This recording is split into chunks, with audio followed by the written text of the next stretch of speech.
Okay, this is scope number 2 for today. This is my content marketing scope for today. So anyways, today I'm going to be talking about how to choose which social media platform you should use for your business. And I'm wearing this like slouchy shirt, so it just keeps falling off at the shoulders. Hello, welcome. Okay, so if you guys don't know who I am, my name is Stacy Barnes. I am a marketing strategist for makers of handmade goods. Hello, Michael. I help people who make goods make money through marketing. So today is going to be another quick tip, short scope, and I'm going to talk about how to choose your social media platform. Oh, what is that button doing? My phone's acting funny. Anyway, so it's really simple, really easy. There's only 2 things that you need to consider. 1, which platform are you most comfortable with? What do you love using? Do you like using Facebook? Do you like using Pinterest? Do you like using Instagram? And 2, where are your people at? Where are your people at? Are your people on Facebook? Are they on Instagram? Are they on Pinterest? If you're comfortable with Instagram and your people on Instagram, your social media platform should be Instagram. Same with all the other ones, Periscope, Facebook, Twitter, whatever. It's what you're comfortable with and where your people are. And those things, those 2 should be combined. I mean, that's not saying if you love Periscope, if you have a handmade business and you love Periscope and you like to use it every day, there's no problem using that every day. You might have a little bit of trouble. Instagram is awesome for handmade businesses. We had great success when we did Made Market. We focused all of our efforts solely on Instagram. We had a Facebook page and we might have had a Twitter page. I don't even remember. By the time we did our market launch, we had over 1,000 followers on Instagram between the span of like 3 to 4 months. And then you see our Facebook page and it had like 100 followers, maybe not even. But Instagram was a great launching platform. A lot of people found out who we were.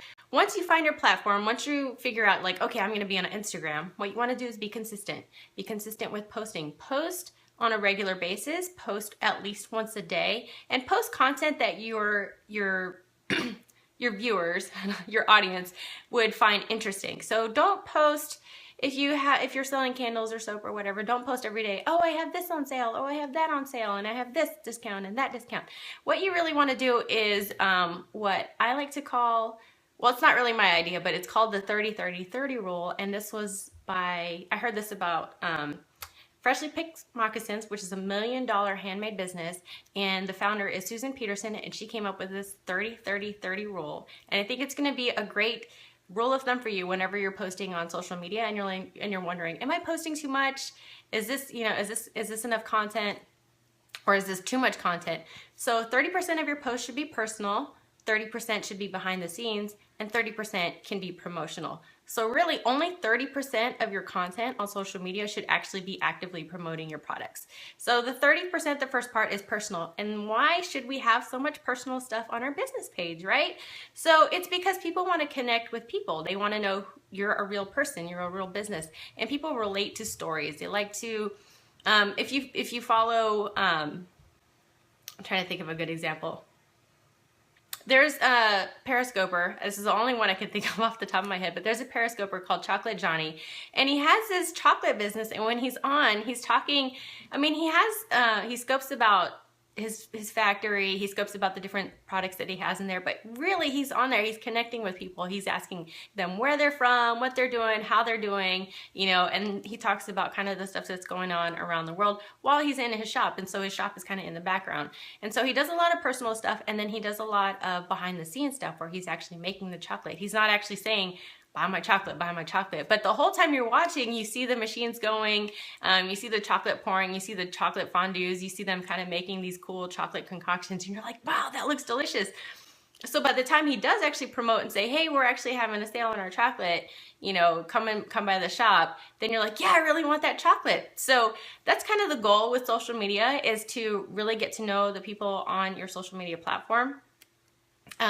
The first 30% is personal, really getting to know the people. You don't have to go into all the details of your life. It's not like you're being a complete open door, but you do want to be open and authentic and honest with people. That's a great way to connect with people.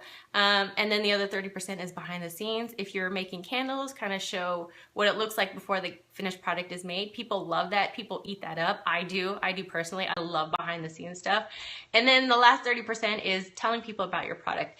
Now, when people hear promotion, they think that, oh, that means I need to run a discount. No, that's not true. You don't need to run a discount every time you run a promotion.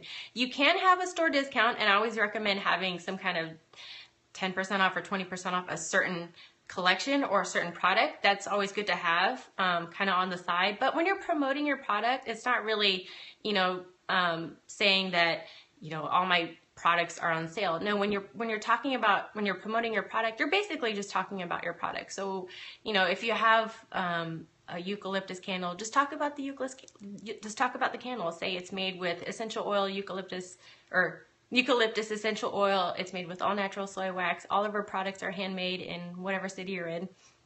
And just talk about the product. Do a bit of a story tell when you're promoting your product, okay?